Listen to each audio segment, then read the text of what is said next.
एजाज खान ने उनके जेल जाने का पूरा सच बताया मीडिया को। सुनकर आपके भी होश उड़ जाएंगे। बहुत मिस किया मैंने ये माहौल को, इन लोगों को। आ, अच्छा लग रहा है आज के ये लोग मेरे लिए आज भी खड़े हैं और मुझे सुनना चाहते हैं, मेरी बात को आगे तक पहुंचाना चाहते हैं। I am very happy. मैं आप लोगों का शुक्रिया करना चाहता हूं। Thank you so much everyone for coming and मेरी बात सुनने के लिए आपका बहुत बहुत धन्यवाद। एजाज सर, क्या आपके साथ गलत हुआ? क्या आप कुछ कहना चाहेंगे? आपके साथ कुछ गलत हुआ है? एजाज, लास्ट 2 साल बहुत बहुत ट्रॉमेटाइजिंग रहे आपके लिए, आपकी फैमिली के लिए। बहुत दुख का समय रहा। पहले हम ये जानना चाहेंगे आपसे, ये 2 साल आपने कैसे निकाले? ये बहुत मुश्किल वक्त था मेरे लिए, क्योंकि सच बोला, सच बोलने की वजह से, सच बोलने की आपको सबसे बड़ी प्रॉब्लम क्या होगी पता है? आपके अपने लोग भी आपसे दूर हो जाएंगे। सच कोई सुनना नहीं चाहता है। सच बोला तो आपको प्रॉब्लम होगी और 100% होगी। मुझे भी हुई।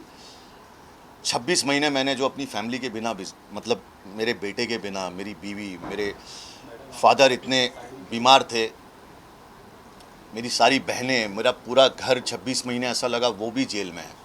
लेकिन मेरे पास अल्लाह ताला का ऐसा करम था कि मैंने अपने आप को संभाला अंदर, क्योंकि मुझे मेरी फैमिली के लिए, मेरे बेटे के लिए, मेरी बीवी, मेरे वालिद साहब के लिए, उनके लिए ज़िंदा रहना बहुत ज़रूरी था। तो मैं उस हालात से लड़ा। मतलब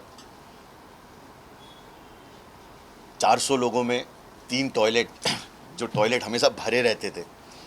मैंने एक एक छोटी चीज़ की कद्र भी सीखी वहाँ पे। मैंने बहुत कुछ सीखा। मैंने बहुत सारी बुक्स पढ़ी, मैंने और डीप हर चीज़ों को जाना। कहते हैं ना, जब तुम अपने साथ वक्त बिताते हो तो तुम्हें बहुत सारी चीज़ें पता चलती है। उसी तरह मैंने जब अकेले उन प्रिजनर के साथ, वो गैंगस्टरों के साथ अंदर वक्त बिताया, तो मुझे बहुत सारी चीज़ें पता चली। एक कांदे की कीमत मुझे पता चल गई कि कांदे की वैल्यू क्या होती है। रोटी जो घर में हम बन के आती थी तो बोलते थे घी कम लगाया हुआ है, थोड़ा ज़्यादा लगा दो, रोटी थोड़ी जल गई है। सूखी रोटी, पत्थर के जैसे चावल। तो आज मेरे सामने, पहले मैं ऐसा सोचता था, अरे डाइट फूड लेके आओ, ये लेके आओ, वो लेके आओ, ऐसा करके लाओ। आज मेरे सामने अगर कोई सूखी रोटी और कांदा रख देगा ना, मैं उसको शौक से खा लूँगा। अल्हम्दुलिल्लाह। आज मुझे अपनी फैमिली की वैल्यू और थी, लेकिन और हो गई। मुझे ये पता चल गया देखो, बुरा वक्त आना बहुत ज़रूरी है तुम्हारे लिए। जब बुरा वक्त आता है ना, तो अपनों में से गैर और गैरों में से तुम्हें अपने मिल जाते हैं।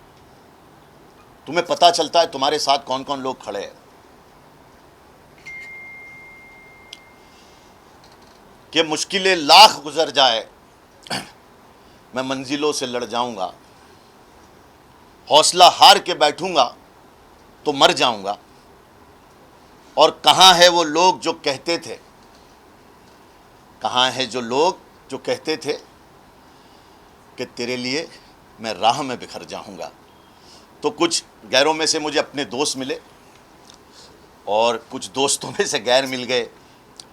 जब बुरा वक्त आता है तो तुम्हारा साया भी साथ छोड़ देता है, और मैंने उसको महसूस किया है, उसको फील किया है। मेरे अपनों ने मेरा साथ छोड़ दिया था और कई गैरों ने मेरा साथ दे दिया।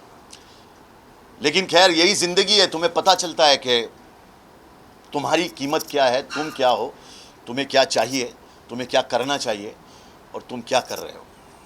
मैं आज बहुत खुश हूँ।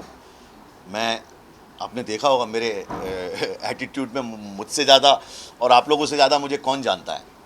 एक चेंज, एक ठहराव मेरे अंदर आ गया और मैं उसके लिए बहुत खुश हूँ। मैं बहुत खुश हूँ उसके लिए।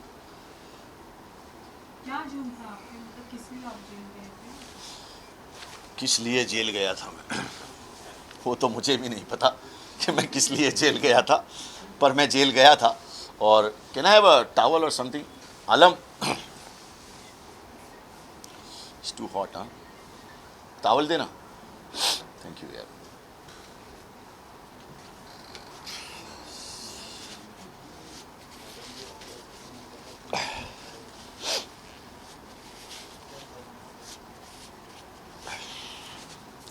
हाँ, तो मैं जेल क्यों गया था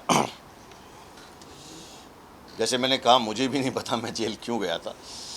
मैं एयरपोर्ट से आ रहा था और मुझे कुछ लोगों ने अरेस्ट किया और उसके बाद मुझसे कहा कि आपसे कुछ सवाल करने, और फिर सीधा मैं जेल में था। खैर, लेकिन मुझे किसी से कोई गिला शिकवा नहीं है, क्योंकि I don't want to fight with the government, I don't want to fight with the system. कभी कोई सिस्टम से नहीं जीत सकता है और मुझे भी सिस्टम से नहीं लड़ना है। मुझे अभी मेरी फैमिली पे ध्यान देना है, मुझे मेरे बच्चे पे ध्यान देना है, मुझे जो मुझसे प्यार करते हैं उन लोगों पे ध्यान देना है, मेरे जो फैंस मुझे थोड़ा बहुत देखना चाहते हैं मुझे उन पे ध्यान देना है। मैं लोगों से यही रिक्वेस्ट करना चाहूँगा, मेरे बॉलीवुड के जो दोस्त हैं जो मेरे जेल जाने से मुझसे दूर हो गए हैं, मैं उनसे ये रिक्वेस्ट करता हूँ कि मेरे यार, मेरी बीवी है, मेरा बच्चा है, मेरा वालिद साहब है, मुझसे दूर मत हो। मैं अल्लाह मेरे साथ है, और अगर अल्लाह मेरे साथ है तो मुझे काम मिलेगा। और मैं चाहता हूँ कि आप लोग भी उस पर ध्यान दें थोड़ा सा, कि मैं एक एक्टर हूँ और हम एक्टरों पे बहुत बार कुछ ना कुछ होता है। आप देख लीजिए शाहरुख भाई के बेटे के साथ क्या हुआ।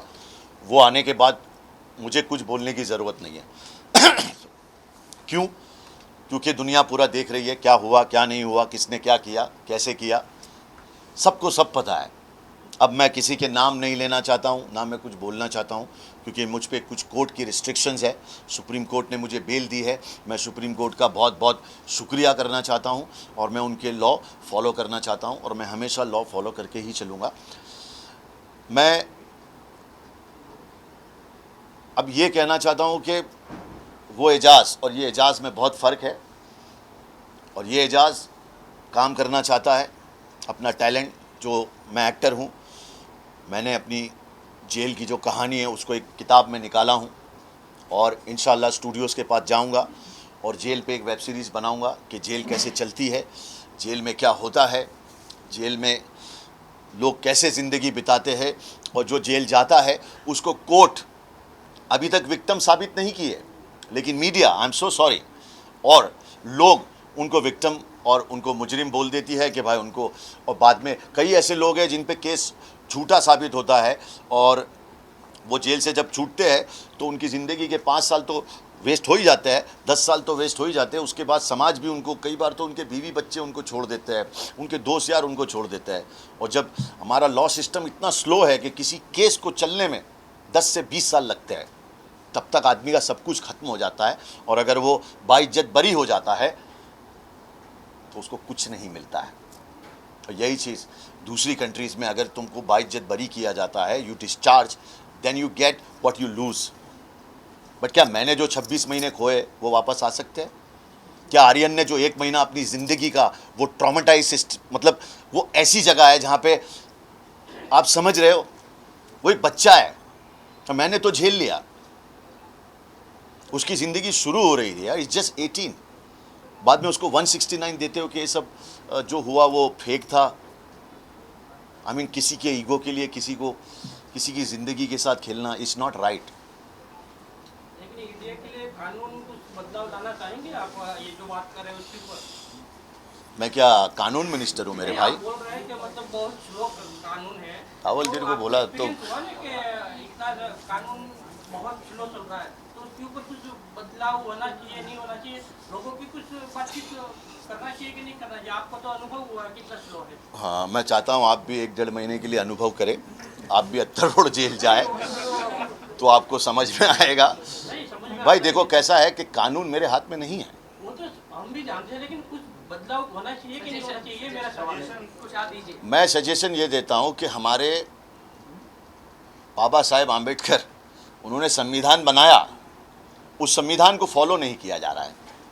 बस वही मेरा, मैं यही कि अभी देखो, उसमें मैं कुछ बोलूँगा फिर मेरे पे 2 एलिगेशन मार देंगे। आप मेरी भी बात को समझो, मैं दूध का जला हूँ, छाछ भी फूक फूक के पीता हूँ। एजाज भाई, जैसे आपने कहा कि आर्यन जो है बहुत छोटा था, और हमने एक न्यूज़ पढ़ी कि आप मिले थे जेल के अंदर, क्या आप मिले थे? भाई मैं तो सभी से मिला ना, वो जेल में, वहाँ कोई ऐसा तो नहीं है कि ऐसा रहेंगे, जेल में सब एक ही जैसे, शेर और बकरी एक साथ में पानी पीती है वहाँ पे। तो हम सब मिलते थे, सुबह बंदी खुलती थी, सो जितना मुझसे हो सका। देखो, मैं पहले से अंदर था तो थोड़ा बहुत तो अंदर लोग मुझे जानने लगे थे, तो मुझसे जो भी हो सका, जो लोग भी अंदर आए, आर्यन हो या राज कुंद्रा हो, जो भी अरमान कौली हो, मेरी फर्टर्निटी के लोग थे। मुझसे जो हो सका मैं उनको पानी, बिस्किट, अंदर तुम और कुछ नहीं दे सकते हो यार, लेकिन क्या तुम बाद में आए हो और मैं पहले से हूँ, तो मेरे पास कम से कम बिस्किट, वेफर, पानी ये तो रहेगा। और जब तुम आओगे तो देखो ये जेल कैसी होती है, परदेश, पता है परदेश तुम रहते हो, कोई नहीं होता तुम्हारा, तुम अकेले होते हो, सडनली तुम्हारा कोई आता है तो तुम्हें अपना सा फील होता है, क्योंकि अंदर सिर्फ आंसुओं के अलावा वो गमों का घर है, जिंदों का कब्रिस्तान है, वो दुश्मनों की खुशी है वो। तो दुश्मन भी ना जाए उस जेल के अंदर। दुनिया की सबसे क्राउडेड जेल है, 800 की कैपेसिटी में 4,500 3,500 लोग रखते हैं वो लोग।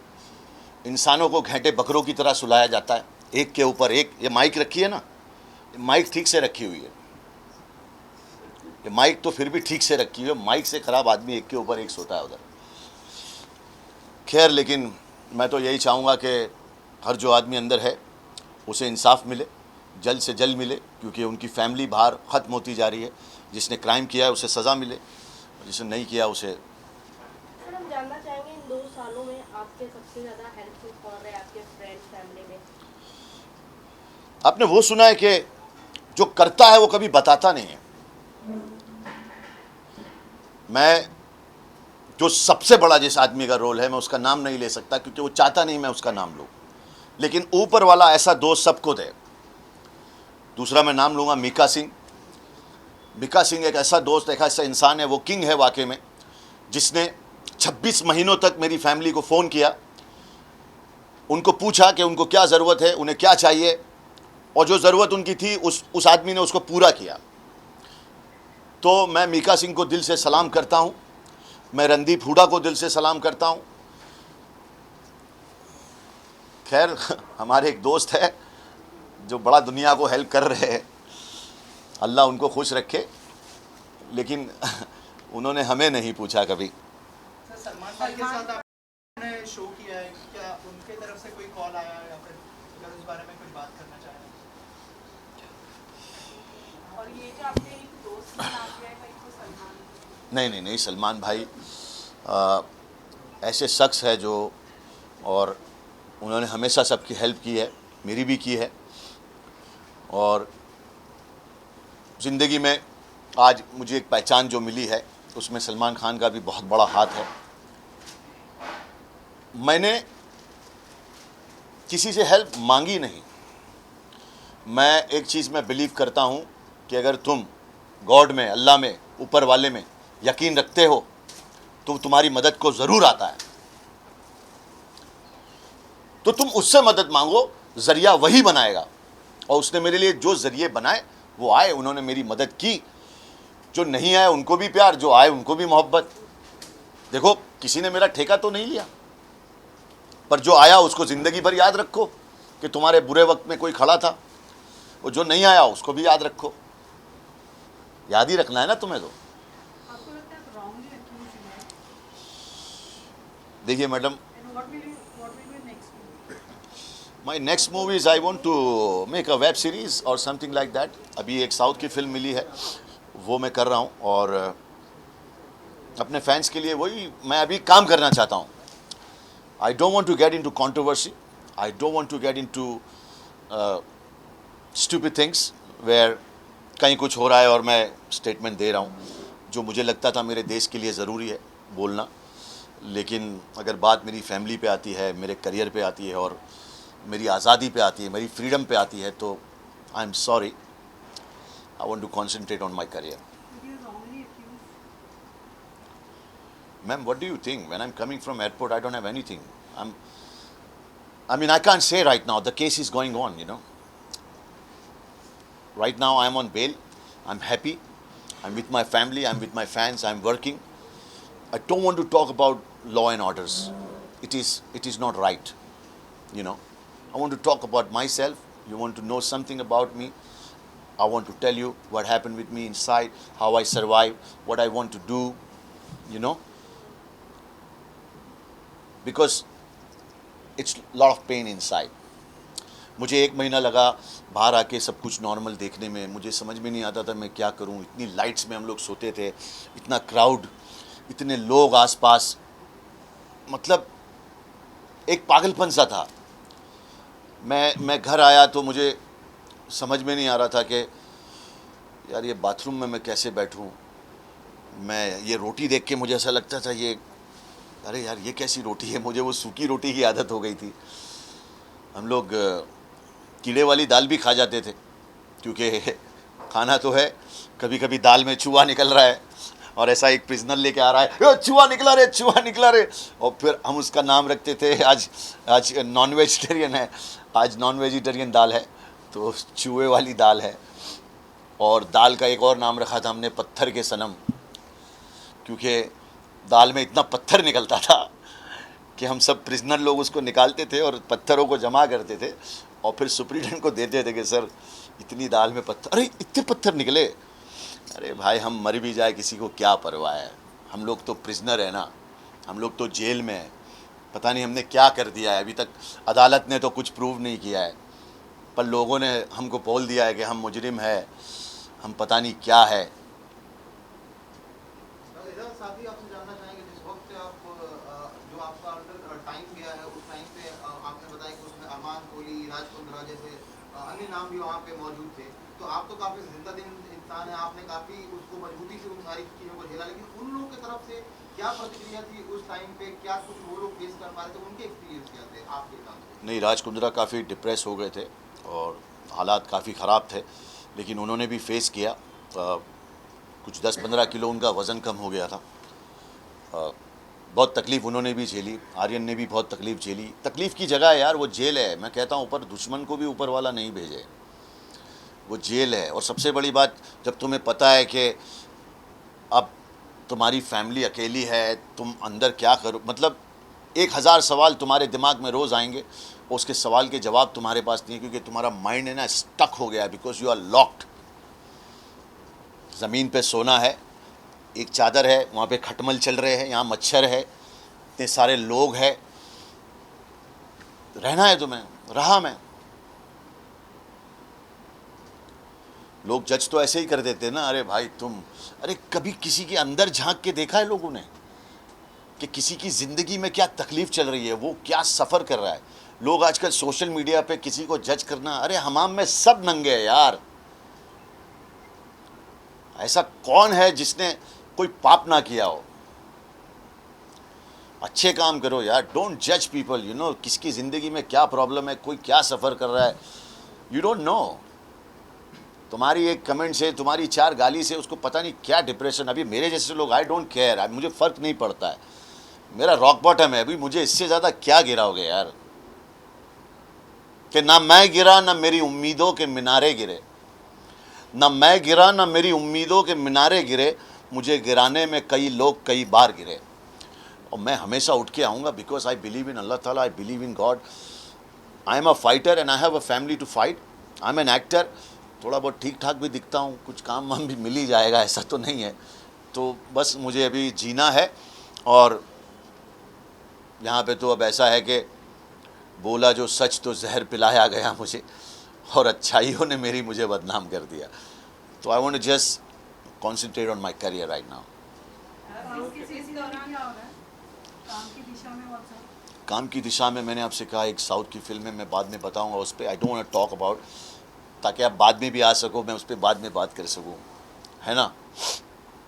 काम मिलेगा मुझे, कुछ अच्छे दोस्त हैं जो मुझे पसंद करते हैं, जो काम देंगे, और कुछ ऐसे लोग हैं जो नहीं पसंद करते, कोई बात नहीं, एक दिन वो भी पसंद करेंगे।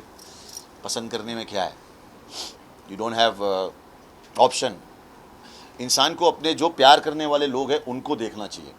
लोग क्या करते, जो है उसमें खुश नहीं है, जो नहीं है उसके लिए दुखी रहते हैं। आजकल यही चल रहा है, आप देख लीजिए, अपने गमों से लोग परेशान नहीं है, दूसरे की खुशी से परेशान है। आज समाज में माहौल ये चल रहा है। अरे अपने गमों को देखिए, अपने गमों को भी भूल जाइए, अपने आसपास खुशियाँ हैं, अपने मामी डैडी, अपने वाइफ, बच्चे, अपने दोस्त, जो तुमसे प्यार करता है। आदमी उसी के पास जाता है जो उसको धुक्कारता है, जो उसको झटका देता है। जो प्यार करता है उसको वो समझ नहीं पाता है। अरे उन्हीं को समझिए भाई, बाकी जाने दीजिए, अपना मेहनत करिए, काम करते रहिए, एक ना एक दिन आपका होना ही है 100% होना है। जो आपकी ख्वाहिश है वो पूरी होगी, उस पर आप काम करते जाइए। और रही बात तकलीफ़ होगी तो ये आना जाना लगा रहेगा। मैं इससे बाहर आ चुका हूँ। मैं इसको एक पॉजिटिव में लेके इस पर एक वेब सीरीज़ बनाना चाह रहा हूँ, इस पर एक किताब लिखना चाह रहा हूँ अच्छे से, और लोगों को बताना चाह रहा हूँ कि मेरी ज़िंदगी में हुआ क्या। इन दो सालों में सबसे ज़्यादा चैलेंजिंग क्या रहा आपके लिए सर? सबसे ज़्यादा चैलेंजिंग इन 2 सालों में मेरे लिए रहा सरवाइव करना, ज़िंदा रहना। सवाल जहर का नहीं है, जहर तो मैं पी गया, तकलीफ़ लोगों को तब हुई जब मैं जी गया, और मुझे जीना था और मैं जिया। क्योंकि मुझे अपने आप के लिए जीना तो ज़रूरी था, लेकिन उससे ज़्यादा मेरा एक बेटा है, मेरी बीवी है, मेरे वालिद साहब है, और मेरे कई चाहने वाले जो मेरे लिए दुआएं कर रहे हैं। उनकी दुआओं का असर है। और मेरी माँ जो वहाँ बैठी है वो भी मेरे लिए दुआएं कर रही है। तो मुझे ऐसा लगता है मैं अंदर कुछ सीखने गया था और थोड़ा मजबूत होने गया था कि जब वक्त आए तो तुम किसी भी चीज़ के बिना रह सकते हो। क्योंकि आदमी आया अकेला, उसको जाना अकेला है, बस कुछ जिम्मेदारियां हैं उसको निभाना है। उसके लिए मुझे ज़िंदा रहना ज़रूरी था, और मैं आपके सामने बैठा हूँ। ठीक लग रहा हूँ ना? एजाज, एनसीबी द्वारा जितने भी लोगों को एलिगेशंस लगाए गए थे या फिर जितने भी लोगों को अरेस्ट किया गया था, उन सबसे ज़्यादा सज़ा जो है वो आपने काटी है 2 साल की। मैं आपसे जानना चाहूँगी कि क्या वजह सोचते हैं, आपकी कम पॉपुलैरिटी ये वजह थी कि आपको सबसे ज़्यादा दिन तक के इस चीज़ की सज़ा काटनी पड़ी, या फिर कोई और वजह है? मुझसे मेरा अल्लाह ताला बहुत प्यार करता है, इसलिए मैं आपको एक बात बताऊंगा। अल्लाह उसको उतनी ही तकलीफ देता है जितनी वो झेल सकता है।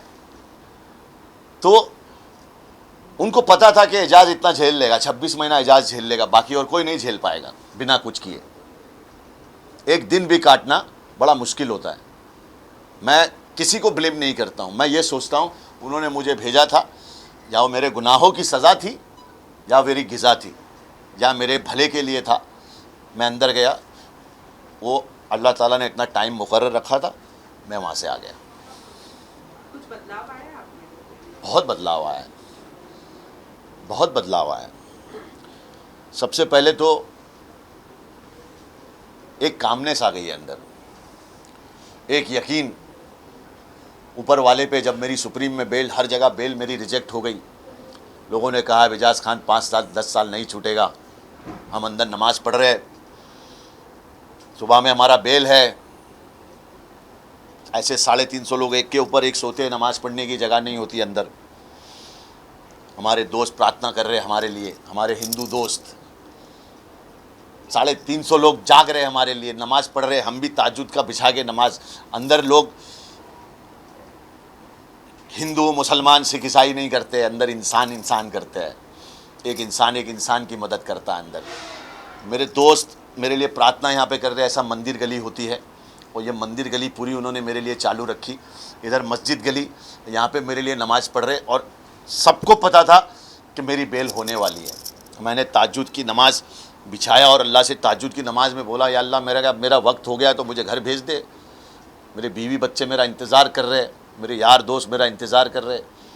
अगर तुम्हें लगता है कि हो गया हो तो भेज दो। और एक अजीब सी फीलिंग मेरे अंदर, एक ठंडी सी सांस, पहली बार ऐसा मैंने फील किया। वो 26 महीनों के अंदर वो गर्माहट, वो सब कुछ वो हट गया, और एक ठंडी सी ऐसी अंदर से, वो मैं आपको महसूस आप नहीं कर पाओगे, वो कि ऊपर वाला जब तुम्हें ऐसा फील करवाता है ना कि अब वाकई में तेरा कुछ होने वाला है, तो एक अंदर से ऐसी फीलिंग आई। और फिर मैं सुबह की नमाज़ पढ़ के बैठा हूँ, और बैठे बैठे मैं सो गया, और मुलाकात में मेरा नाम आता है, एजाज भाई आपकी मुलाकात आई है। और हमारी बीवी, अल्लाह उसको 100 साल का करे, उसको हमेशा खुश रखे। दूसरी कंट्री की है, उसके बावजूद ऐसी लड़ी है हमारे लिए, क्योंकि उसको पता था हमने कुछ नहीं किया। हमारे वालिद साहब को पता था, हमारे फैंस को पता था, हम खुश थे। देखो तुम्हारे अपने तुम्हें नहीं समझते ना, सबसे बड़ी चीज़ वो होती है। वो मुलाकात में आए, हमने ऐसे खिड़की में देखा, हम भी एक्टर है यार, हम समझ गए कि अल्लाह ने हमें वो फीलिंग दे ही दी है। सामने खड़ी थी वो, तो हमारी मजाक उड़ा रही है। Bail got rejected. अरे मैं बोला एक्टिंग तेरे को आती नहीं है, बेल मेरी हो गई और पूरी जेल में लोगों ने खुशियां मनाई और मैं आप लोगों के सामने बैठा हूँ। तो अपने इस लुक को चेंज करने के बारे में क्या सोचा? आपने नहीं सोचा कि बाहर आने के बाद आपको इसे चेंज कर लेना चाहिए? और अगर आपने अपने आप को आपको ये लुक कैसा लगता है? कैसा लगा आपको? डॉन वाली फीलिंग दे रहा है। हाँ, डॉन वाली फीलिंग दे रहा है। डॉन वाली फीलिंग दे रहा है। चलो फिर आपको अच्छा लग रहा है तो फिर अच्छी बात है ना। तो इन 2 सालों में आपकी एक्टिंग करियर में कुछ बदलाव आए होंगे सर कि हाँ 2 साल में एक्टिंग करियर में कैसे बदलाव आएंगे madam? Last 2 questions after this, please. Ajaz भाई, आपके अंदर क्या बदलाव देखे आपने जब अभी तो बताया यार, कामनेस आ गई। कुछ अच्छा सवाल तो कर यार। 2-2.5 साल के बाद 26 महीने के बाद ऐसे ऐसे सवाल कर रहे हो। अच्छे सवाल तो करो यार। मैं ग्रो हुआ, तुम लोग भी तो थोड़ा ग्रो हो यार। एजाज भाई, जैसे कि आपने कहा कि आप बुक और वेब सीरीज लिखने वाले हैं, तो क्या वो बुक में आपको किसकी वजह से ये सब वो परेशानी झेलनी पड़े, जेल के अनुभव और उसके बाद आके आपका जो है वो सब आप लिखेंगे या फिर फिक्शन में रहेगी? नहीं, उसमें सब लिखूंगा, उसमें सब आएगा, आपको सब मिलेगा उसके अंदर। आप थोड़ा सा इंतजार करिए, आपको बहुत मजा आएगी। So we'll take one more question and we'll close जेल it. से निकलने के बाद पहले क्या चीज़ आपने की? जेल से निकलने के बाद सबसे पहले मैं अपनी माँ की कब्र पे गया, जो 26 महीनों से मैं नहीं जा पाया, और वहाँ जाके मैंने दुआ की और मेरी माँ के गले लग के थोड़ा सा रोया, और उसके बाद घर गया और फैमिली के साथ अपना वक्त बिताया। सबसे पहले मैं अपनी माँ के पास गया। मैं लोगों से यही कहूँगा कि माँ बाप की इज़्ज़त करो, उनको वक्त दो, ये तुम्हारी सबसे बड़ी दौलत है। माँ जन्नत की सीढ़ी है और बाप जन्नत का दरवाज़ा है, वो चाबी है। मेरे यारों, माँ बाप की इज़्ज़त करो, जो तुमसे प्यार करता है उनकी इज़्ज़त करो। ज़िंदगी तुम्हारी बहुत सही हो जाएगी यार, बहुत सही हो जाएगी। Thank you so much. Ajaz, आप सबको मिठाई खिलाना चाहते हैं? हाँ प्लीज़ भाई, मिठाई खाओ।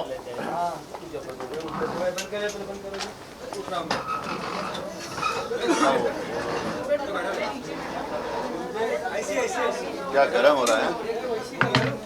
ओ मालिक,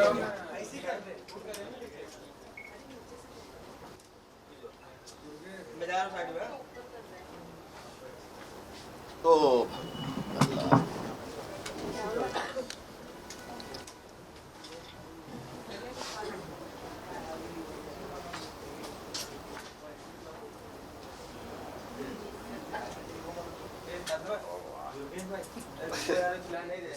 बड़े बाल संभालना बड़ा मुश्किल रहता है मेरे भाई। लड़कियां पता नहीं कैसे संभाल लेती है यार। हाँ? अरे रॉकी वो है भाई, हम एजाज हैं। गौर से सोचेगा तो ये भी बहुत बड़ा नाम है। सोचना इसको। लड्डू कौन खाएगा मेरे हाथ से? पहले मैडम, पहले फास्टिंग। अरे फास्टिंग आप खाएंगे मेरे भाई? लो भाई, आओ मेरे भाई। ए भाई, आप लोग भी आओ यार। बड़ा मीठा था ये।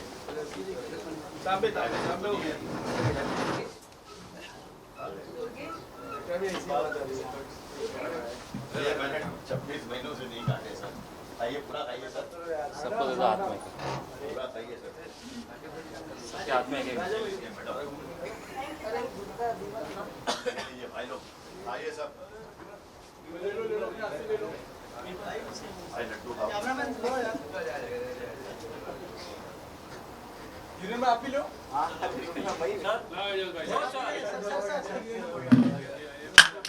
क्या हुआ? एक नंबर।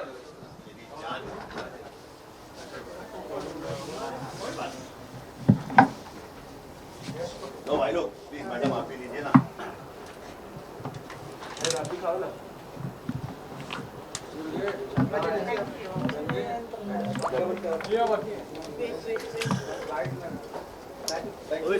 सर आप भी लीजिए प्लीज। ध्यान। कैसे हो आप?